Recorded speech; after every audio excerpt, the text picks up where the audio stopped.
garden features, many of which are no longer in very good condition. But there is photographic documentation of all of these things. And one of the things that he did, I think I mentioned when I showed you the slideshow, was the architectural sculpture, which he made by sand casting. Initially, he did it out on the beach, but of course the sand on the beach is very salty, and it proved to make kind of a friable surface of the concrete or plaster that he used. So he wound up building a kind of sand casting. Yeah, it's right there. It's right in front of the studio. Yeah, so you'll see that. And then he would cast the architectural elements in sections and then assemble them like building blocks on the buildings. There's a very big one at Albany, in the Executive Office Building at Albany. There are a couple of them at Yale, right? Yep, there are. Where else?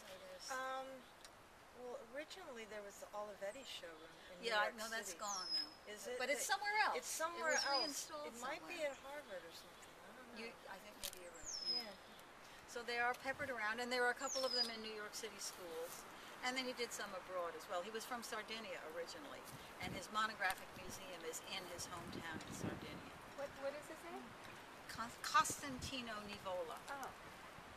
Yeah, Ruth actually, his widow, created the museum there, and a friend of theirs built it. Yeah, it's a foundation, and it's in an old wash house, the public wash house. It's a wonderful location because some of the sculpture is outdoors on the terrace, and other things are in the old lavatorio in the building itself.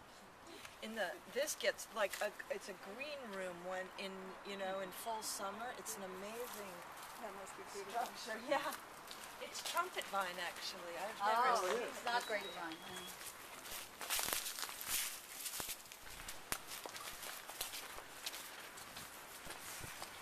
So this was the sand area where they cast everything.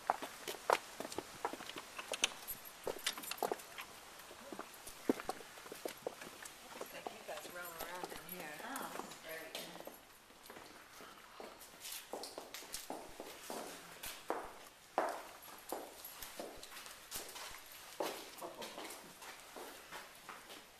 Now he made sculpture out of wood, metal, ceramic, plaster, cast concrete, and all kinds of. Now here you see an example of one of the relief sculptures, And up on the wall you can see the various. and these were made by sand casting.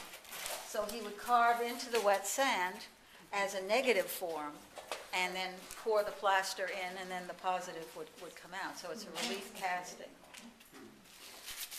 And then these pieces, he did a whole series that are based on Sardinian primitive sculpture, and he called them the Sardinian widows. And these women with their outstretched arms, they're kind of fertility figures, but they're all in white. They're widowed, so they're no longer fecund, but they're very kind of related to the sculpture of his native Sardinia.